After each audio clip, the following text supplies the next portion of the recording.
हे, पुष्पा नाम सुन के फ्लावर समझी क्या? फ्लावर नहीं, फायर है मैं। नमस्कार दोस्तों, आए दिन एक साउथ इंडियन मूवी पूरे भारत में हलचल मचा रहा है जिसका नाम है पुष्पा द राइज और इसके मुख्य भूमिका निभाए हैं साउथ के सुपरस्टार अल्लू अर्जुन और रश्मिका मंडन्ना। आपको बता दूं कि ये पुष्पा मूवी एक सत्य घटना पर आधारित है। हालांकि जब एक रिपोर्टर अल्लू सर को पूछे थे कि क्या ये मूवी किसी के बायोग्राफी को दर्शाता है, तो जवाब में अल्लू सर बोले थे कि ये मूवी किसी भी जीवित या मृत व्यक्ति से संबंध नहीं रखता, ये पूरी तरह से काल्पनिक है। तो अल्लू सर इसलिए बोले थे कि इससे हिंसात्मक मनोबल बढ़ेगा, कट्टरपंथियां जन्म लेंगी, लेकिन सच्चाई को तुम लाख छुपाओ दुनिया को पता चल जाएगा। हम लाख छुपाए प्यार मगर दुनिया को पता चल जाएगा। तो आपको बता दूं कि ये पुष्पा मूवी एक्चुअली बेस्ड है एक भारतीय डाकू तथा घरोई आतंकवादी वीरप्पान पे। वीरप्पान का पूरा नाम कुश मुनिसामी वीरप्पन गौंडर, जो कि दक्षिण भारत के 3 राज्यों में अपना आधिपत्य विस्तार किया था, तमिलनाडु, कर्नाटका, केरला। इसका आतंक 30 साल तक चलता रहा और ये ज्यादा एक्टिव रहता था सत्यमंगलम फॉरेस्ट में, जो कि 3 राज्यों के सीमा में आता है। वीरप्पान का मेन इंटेंशन था गैर कानूनी काम, जैसे जंगल से चंदन की लकड़ियों की स्मगलिंग करना, आइवरी की गैर कानूनी डीलिंग करना।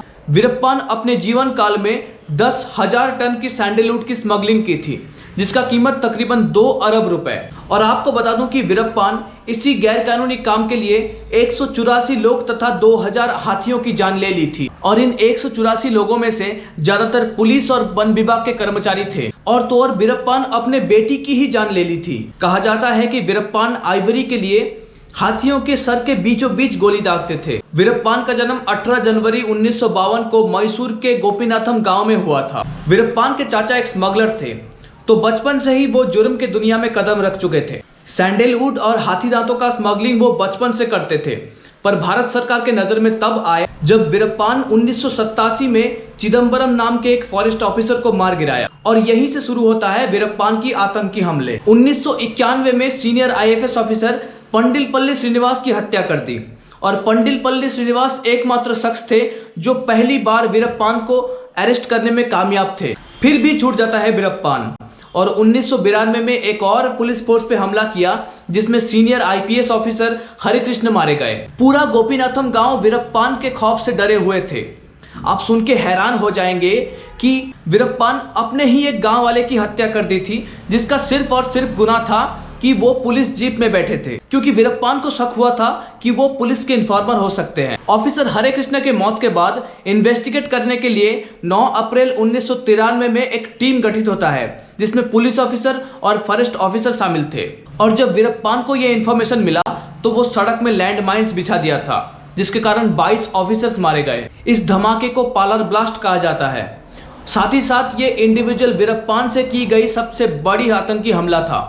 30 जुलाई 2000 में साउथ के एक्टर राजकुमार को किडनैप कर लेता है और फिर 100 दिनों तक इसको कैद करके रखता है। राजकुमार के रिहा के लिए वो कर्नाटक सरकार से 20 करोड़ रुपए लिया था। फिर से 25 अगस्त 2002 में वीरप्पान H नगप्पा नाम के कर्नाटक मंत्री को किडनैप कर लिया था। तो साउथ के 3 राज्यों ने मिलकर एक जॉइंट स्पेशल टास्क फोर्स से मिशन शुरू किया, जिसमें भी वीरप्पान की जीत हुई। पर अपने ऊपर इतने फायरिंग को लेके वीरप्पान इतना गुस्सा हो गया कि H नगप्पा को मौत का घाट उतार दिया। अंत में 18 अक्टूबर 2004 को तमिलनाडु सरकार परेशान होकर एक स्पेशल टास्क फोर्स बनाया, जिसको लीड कर रहे थे के विजय कुमार और NK सिद्धमराई। इस ऑपरेशन का नाम था ऑपरेशन कुकुन। के विजय कुमार अपने बायोग्राफी में एक किताब लिखा था जिसका नाम था वीरप्पान चेजिंग द ब्रिगेड। इस किताब की कहानी यह है कि वीरप्पान को पकड़ने के लिए उन्हें 4 साल का वक्त लगा था।